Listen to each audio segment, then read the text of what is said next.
from Made in Gervais. ABC Columbia News at 6.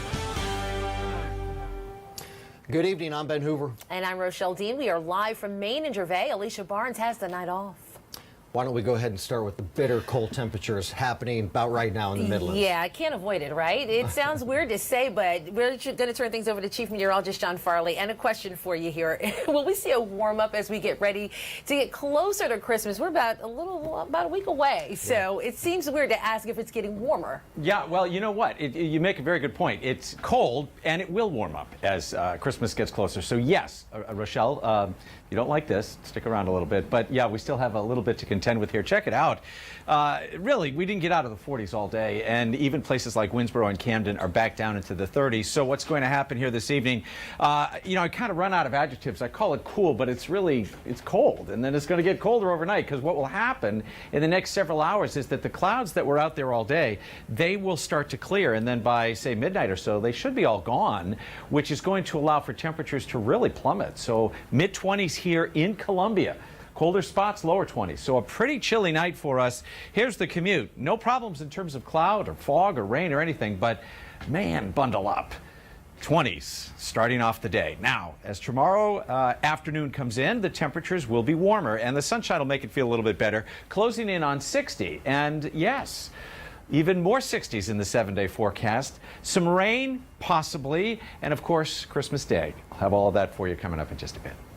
All right, thanks, John. Today is also one of the busiest shipping days of the year, with millions of shoppers trying to get those packages sent off. That's right. It also happens to be the last day to send mail first class in order for it to arrive before Christmas. Tomorrow is the priority mail deadline, and the 23rd is the last day to ship priority mail express.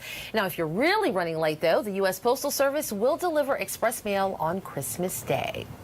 Well, Christmas usually brings families together, but those living behind bars over the holidays, that sometimes means something different. Fathers at the Department of Juvenile Justice don't get to hold their little ones, of course, but they can be there in spirit. Our Grace Joyle reports. When you hear the bell, turn the page. Forget dolls, race cars, and bicycles. Are you ready to read? Let's read. When your father is spending Christmas behind the wall. It makes me feel good because, not being there for his first Christmas. And I just want him to know my voice. No gift means more than hearing your daddy's voice. Now there are 2 green Christmas trees. For the first time, students at the Department of Juvenile Justice's Birchwood got the chance to record themselves reading a book on tape to send to their little ones for Christmas. They committed a crime, yes they did, but then on the other side of committing the crime, we have to rehabilitate. We have to keep them in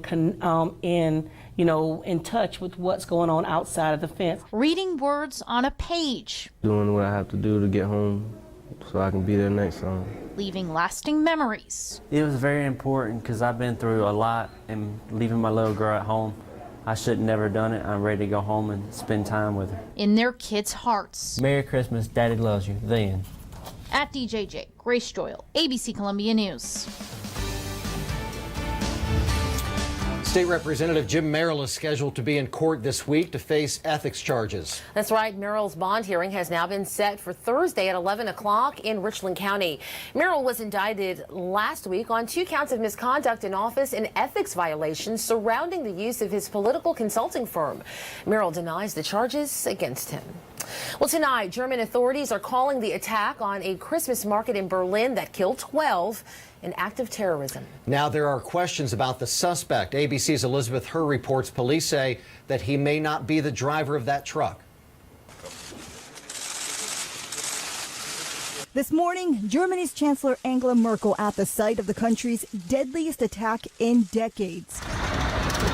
This as the large truck used as a weapon of mass destruction is removed to be thoroughly examined for evidence. With Germany's top prosecutor first saying the person detained yesterday may not have been the perpetrator, and later citing insufficient evidence releasing the suspect.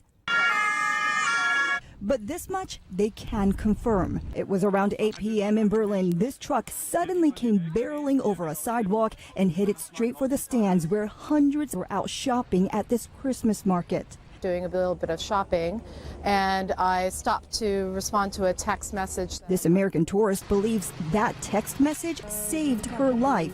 I just hightailed it as far as I could, and I hid behind a stall because there was really nowhere to go. According to eyewitnesses, the truck was speeding and showed no signs of stopping, traveling at least 50 yards before crashing to a halt. That truck is believed to be from Poland, where it was registered, and the attacker allegedly hijacked the truck at some point, murdering its Polish driver, found dead in the truck.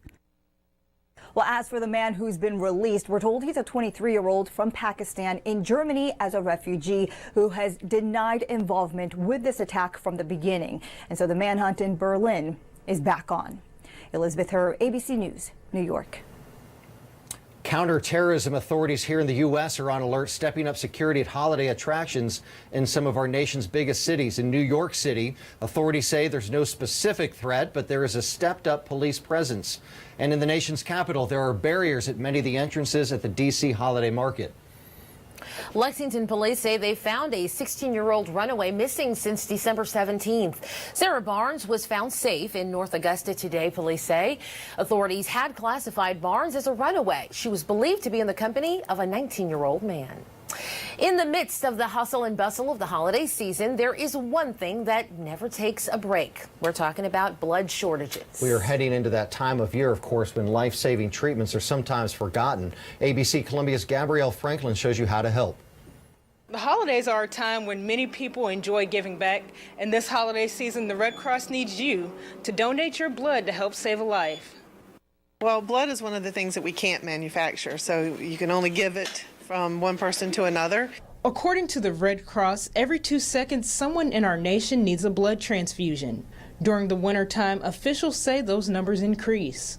Well, we're looking for about 500 units every day here in South Carolina to supply blood to 50 different hospitals. So it's really important for us to keep our blood donations coming in. This time of year where schools are out, students aren't here to give blood, so we do see a decline in the amount of blood that we bring in. The Red Cross says they provide over 40% of the country's blood supply for many different purposes. The organization says more blood is always needed. I think sometimes people forget that it's not just for trauma, it's not just for the ER if somebody has an accident. People who have cancer use platelets.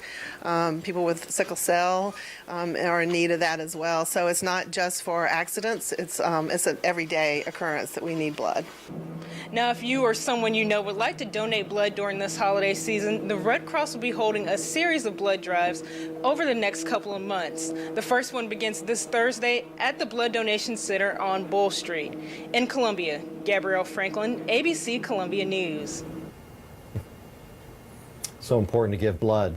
It is. Also completely mesmerized by the spinning Christmas tree. Yes, exactly. It does catch your attention, doesn't it? Hopefully, a lot of people will roll up their sleeves and donate and do what they can to help. Yeah, this is the time of the year. year. You can make an appointment at any time at the location on Bull Street. Yeah, they have plenty of blood spots. any time of year. Yeah, just in time for Christmas, there may be less money in your pockets, and gift buying isn't necessarily the culprit. That's right. We are tracking those gas prices and the spike next. Plus, making sure no one goes hungry this holiday season. Details on a community-wide effort next. From Maiden Bay, this is ABC Columbia News with Ben Hoover, Alicia Barnes, weather with Chief Meteorologist John Farley, and sports with Mike Gillespie. Experience ABC Columbia News.